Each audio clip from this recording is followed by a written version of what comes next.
Hi, welcome to the Meta Performance Podcast, where we explore how compassion, high achievement, and human connection come together in work, sport, and life. I'm joined by my colleague, Holly Benner, and my friend and athlete, Bruce Broussard.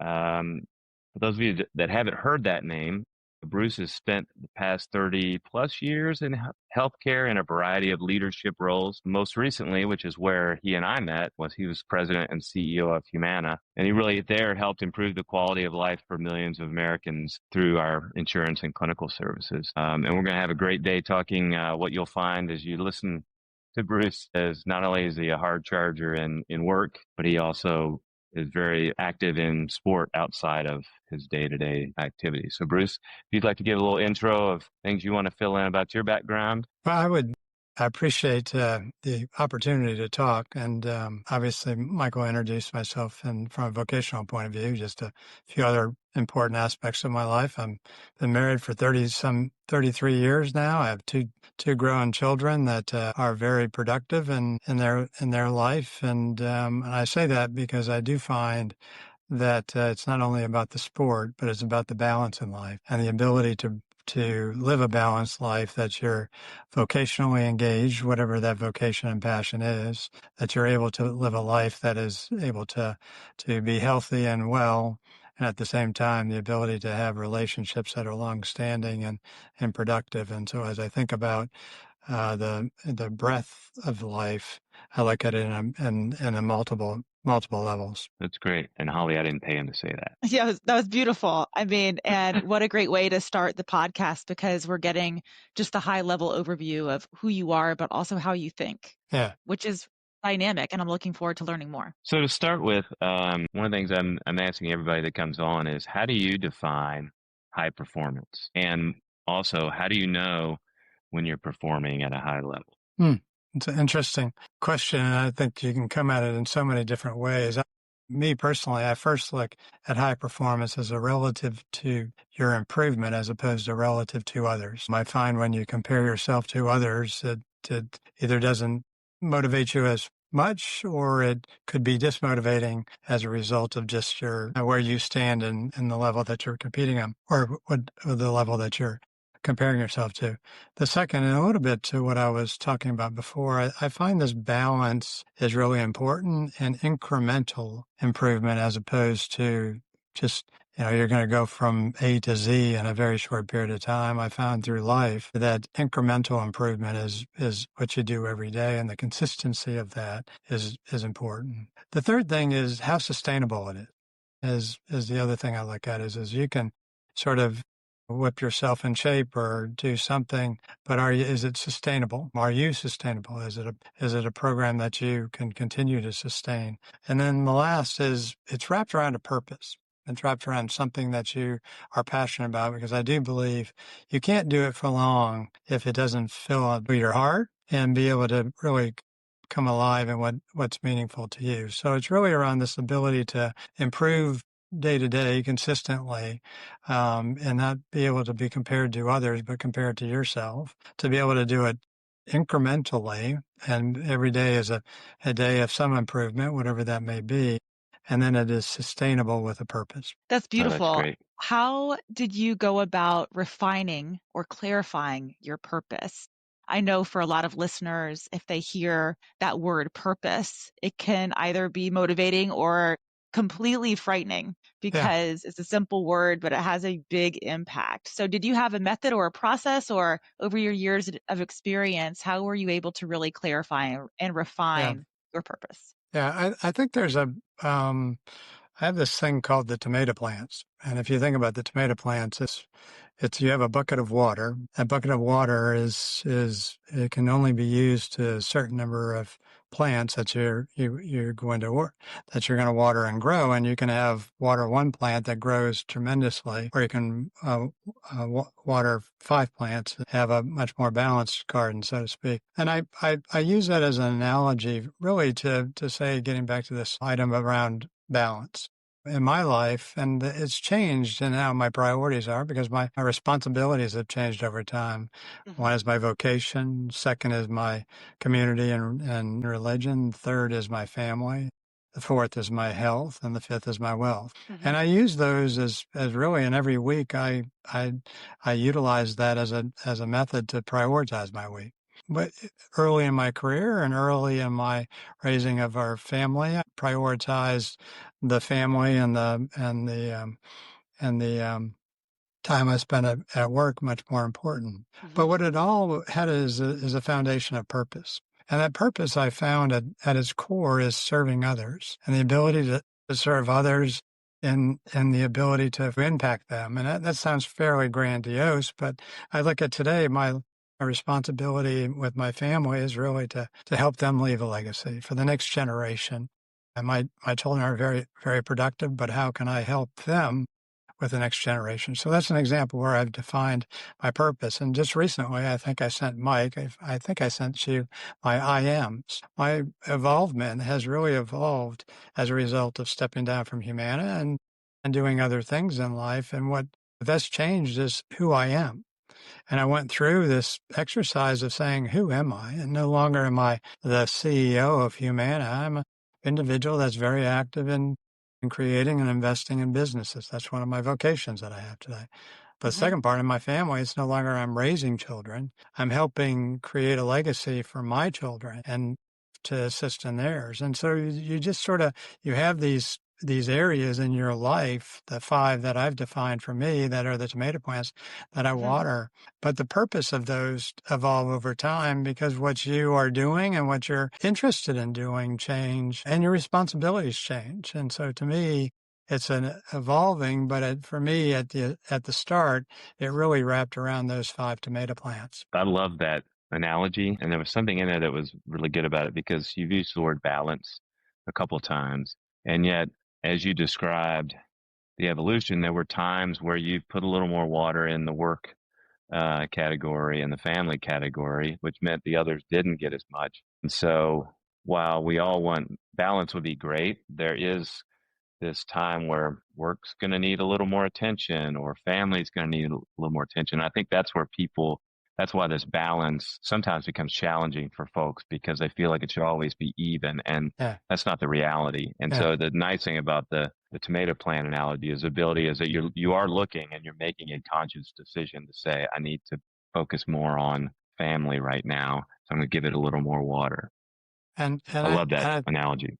And I think there's also a little bit of creativity and prioritizing within those. Like if you take my health during my early stages of my career and raising my family, is I spent time on my health, but my golf game sucked. It's because the golf takes a long time, and I could not justify being out with my buddies on the golf course while it's a Saturday afternoon and my son's playing a sport and my daughter's playing a sport, where they got a school event or something like that. And so I did find the need to ensure within those categories, how do I spend my time, not to deprive those categories, so to speak, but how do I spend the time that allows me to create time in other areas there? And I do think there's balance that is both in the categories themselves, but it's also how you sort of are in each one of those categories and spend the time. But it gets back to prioritization. Mm-hmm. So true. And now you're primarily a cyclist, having done your some races. We'll call you a cyclist. And I'd love to hear what your athletic training, how has that helped you in your professional life? Yeah, I would say it's done a few things for me. I think first, when you're healthy, I think there's a sense of confidence, and there's a whole number of reasons for that. When I think about when I get up and after I exercise and get ready for the day, I feel healthy. I think I look better. I think I feel better. My brain is much clearer, and my synapses I think are working better than if I didn't work out, kind of thing. And so that helps with my energy. And so I think just the daily outcome of exercising is helpful. And I would say the second thing is accomplishment. Well, the ability to get up and feel like you're improving yourself is something that, rewards you just because you did it. And you're saying, hey, I accomplished that. Whatever. It could be as simple as I got up and got on the bike or went for a run or lifted weights or whatever it may be, to, hey, listen, I created a track. I did something that I hadn't done before and I've pushed myself. And so there's an ability for accomplishment. But I think what it's done for me over my life is it's created habits. This ability and these habits have been able to be translated into my work. This concept of being consistent, a daily improvement kind of thing. The ability to persevere through pain. Some mornings, I don't want to do it, or sometimes I have a really mean coach and he wants me to do something that's really uncomfortable, like VO2 max on a Tuesday morning. Is not the most comfortable thing in the world. But it's also created a process, and I am a big believer in process. In other words, if you establish a process in different parts of your life, you don't want to be rigid, you want to have some flexibility.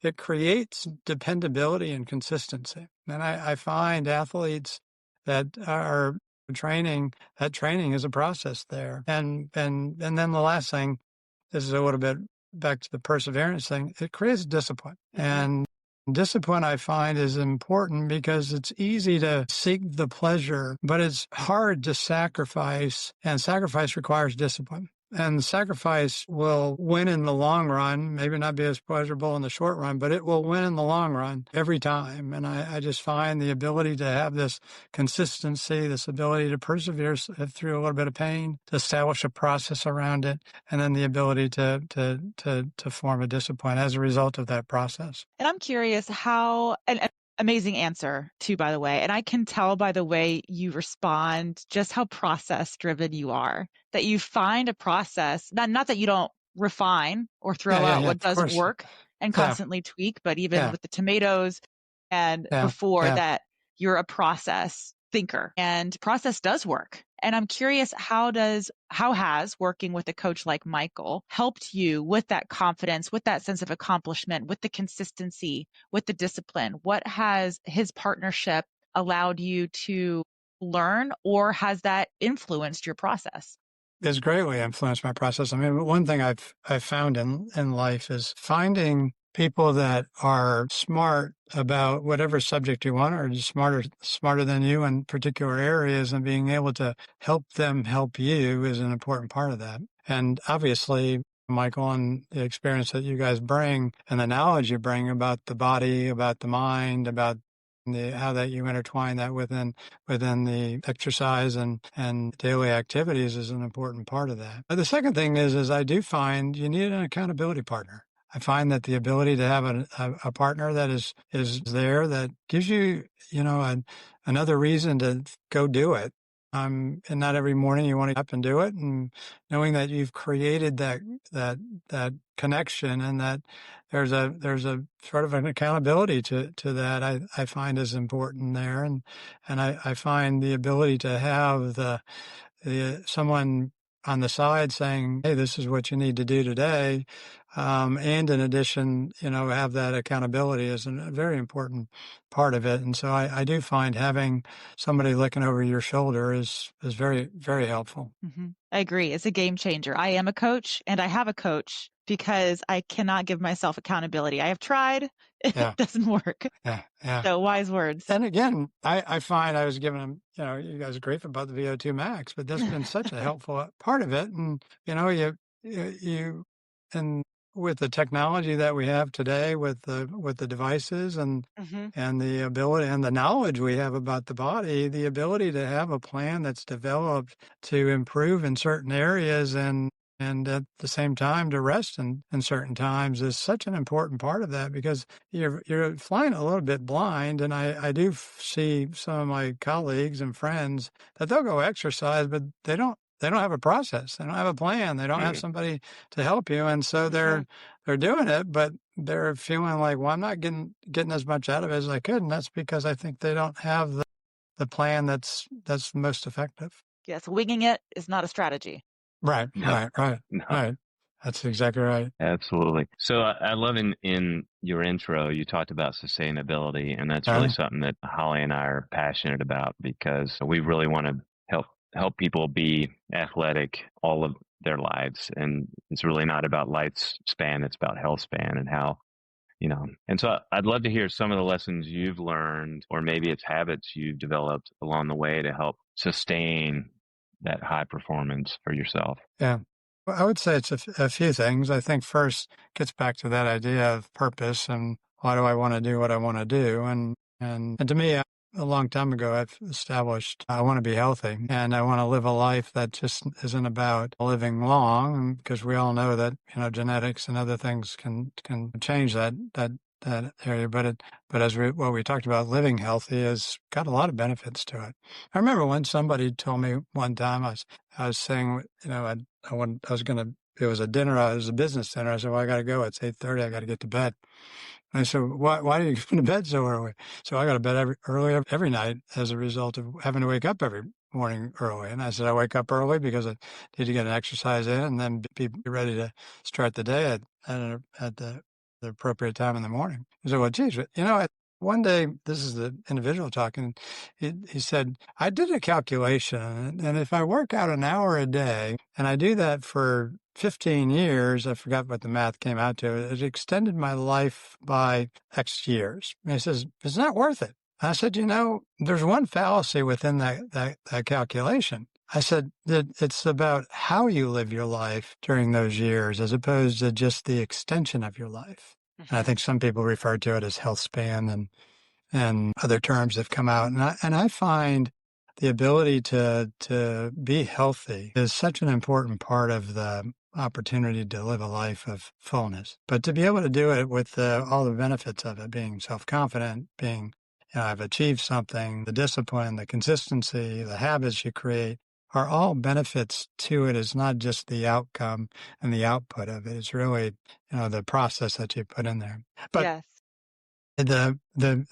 Really, I got off on a little bit of a tangent there in that story, but I found in life, that the ability to define your purpose is really important. To then be able to set goals. I never set the goal that I was going to be a CEO of a Fortune 50 company, and never set the goal I was going to be, doing what I did for the number of years I've done it, or have the family I had early on. I set them in horizons that I saw, 4, 3, 5-year increments that I saw. And so, and when I graduated from high school, it was, well, I'm going to graduate from college. Well, when I was in college, I'm going to go get a job. I got to work. And what are you going to do? And you sort of set these horizons, but there's goals within those horizons that really set a direction. And my analogy is like driving a car. You want to go from New York to California on a trip, but you know that you need to go from New York to St. Louis, and to be able to drive to St. Louis is sort of one of the goals that you establish, and you set up. I'm going to take this road and this highway and stop at this hotel and those kind of things. But you plan. So setting goals, I think, is really important. The third thing is the life is not a direct straight line. It's going to have curves to it, and the ability to learn from those curves and whether they're good or bad. And I've made a ton of mistakes in my life, but I think I've learned more during those times of mistakes than I did, in the good times. And I found the ability to take risk along the way, but to be able to learn from the mistakes I've made have been just valuable to me, and being able to grow and build that sixth sense. I've seen that before. Know how that ends, kind of thing, with it, but still being open, which leads me to probably one of the biggest areas that I found in my life is to be curious, is to ask questions as opposed to know things, to be able to read and seek out new things, to try the different things in life, to be able to socialize and be with people that have that are going to encourage you to learn and be part of it. And I found the ability to be curious and learning, and frankly, that's one of the reasons what I do today is just I just find the day to be just so inspirational, to be able to learn and have the opportunity to learn.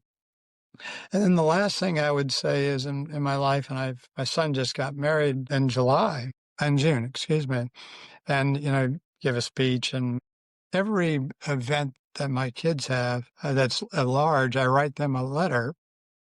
That is, if I would have known what I know today during this event. So when they graduated from high school, when they graduated from college, a marriage, when they have a child, I'll do the same thing. And in this particular letter, I wrote both to Clay and India, his wife, that life is about decisions, and every small decision is a summation of your life. You might not think it's a big decision. And I gave him an example. I said, when you set up your Hinge account and you put that picture in and you put some kind of description about what you were about, did you think it would lead to the day that I gave that speech, which was the night before his wedding? Did you think it would lead to this? And those small decisions compounded over time make a big impact. And so I think about my life, and I think about the smallest decisions that you make during the day. Not every one of them,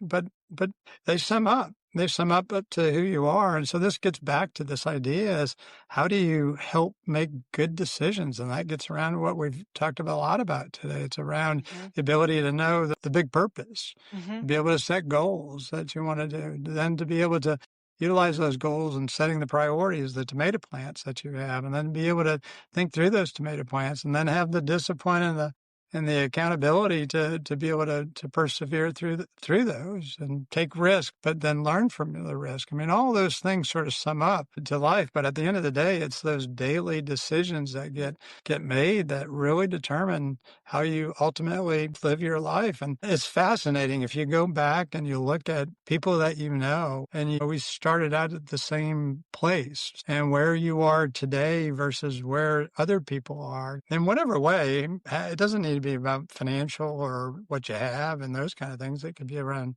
happiness and everything else. But it's amazing how different people ultimately end up, and whether it's their health or wealth or their relationships, whatever it may be. And there's some commonalities within those decisions. I mean, there's not, one went bad. Sure, you're going to have some bad luck, but there's some commonality in how they made those decisions. Yeah.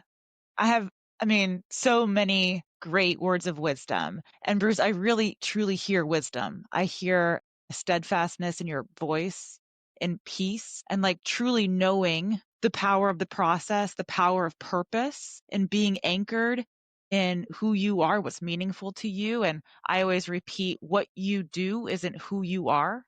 Yeah. And that's so clear in this conversation, that truly it's not your title and how you spent the past 30 years of your career, but what's much more present is who you are as an individual. And so much of what you're sharing is what Michael and I like to focus on and help to cultivate in other people, even the power of goal setting, right? But to recognize that we can't always control outcomes. So that could be getting the job promotion, or it can be hitting a certain time on your race. But what we can control is the experience. And there's power in a process, right? Process goals can help you hit those outcomes or even exceed them. But truly, it helps you anchor in an experience of life, because that's all that's guaranteed.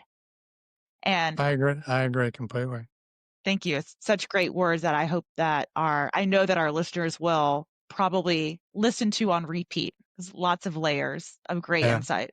On that process side, one of the things, and John Maxwell, in fact, I was listening to him a few weeks ago, and one of the things that really resonated to me in the podcast was around this concept of applause versus process.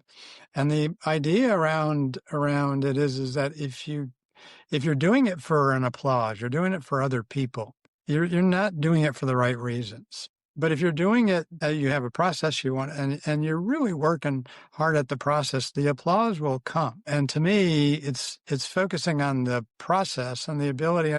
And again, I'm not trying to be structural. I'm just trying to say the preparation, the ability to really work to whatever you're pursuing, whether it's your vocation or your sports or your family or whatever it may be, but be really prepared is the important part. The applause will come. And to me, I just find putting the extra effort into the preparation is such an important part of that. And again, it sounds so structured, but it's not structured. It can be fluid, and it doesn't need to be this, got to follow the 1 through 10 instructions, but you need to put the effort in to prepare. Absolutely. And it's, I've kind of taken the word peak performance out of my vernacular. And Thank you. I because remember that on Tuesday mornings. this was not a peak. That was not a peak, Bruce. Come on. You can do better. But whatever your goal, get to the top of Yeah, Everest, yeah, win yeah, a race, yeah, that applause, that glory is so fleeting. And the amount of work you have to put in, the process side of yeah, that, you better love that process. yeah, yeah. And you better be doing it for the right reason. It's why on our discovery call, when we onboard a new athlete or a potential athlete, number one question is, why are you doing this? Like, why is this important to you? And we're looking for a good reason, because that good reason, that purpose is what's going to get them out of the bed when they don't feel like it. Or, say, oh, I'm just going to ease up on that workout because coach may or may not be watching. But you really do have to love the process. For sure. Last question. One book that you regularly recommend to others to read. You can't say one because there's so many, and I thought about this question mainly to give the audience maybe a little bit of one around the idea of this daily decision thing, and then the second is around performance. The Daily Stoics by Ron Holiday is a really good book that just is, you can read, a page and a half a day and get so much knowledge over the years from, the Greeks that from many, many years ago has withstanded the test of time. And I find those to be very motivating, but also simple and puts everything in context around it. And again, it gets back to these, sort of plant a seed kind of thing and let it grow, and you water it daily kind of aspect of it. And it just puts things in context. And for me, it just helps me put the day in the proper light. The second one that I found interesting from just a athletic point of view is The Rise of the Superman. I don't know if you guys have read that. It's about flow. It's about flow. And by Stephen Kotler.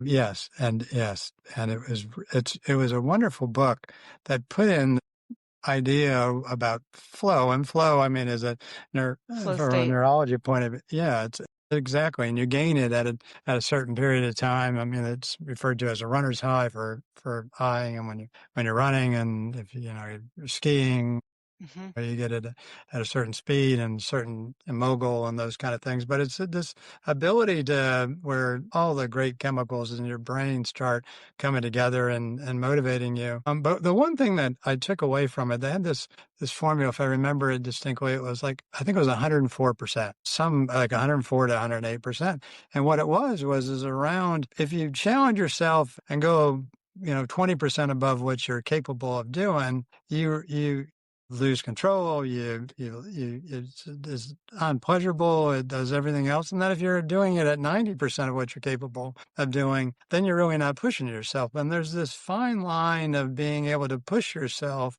but find a comfortable but uncomfortable position of pushing yourself.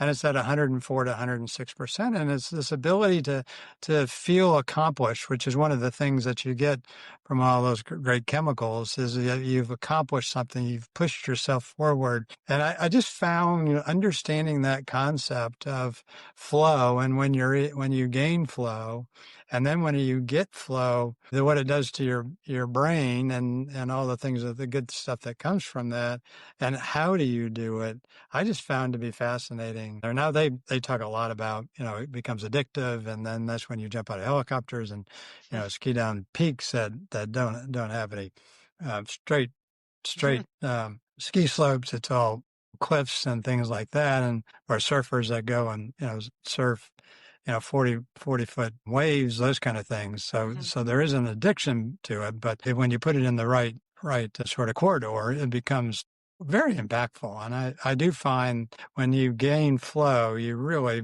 that's the ultimate in performance. Absolutely. And I love the Ryan Holiday. I just started reading his new book, Wisdom, which Oh, I did you? highly recommend. Yeah. Yeah, and I'm about 80 pages in.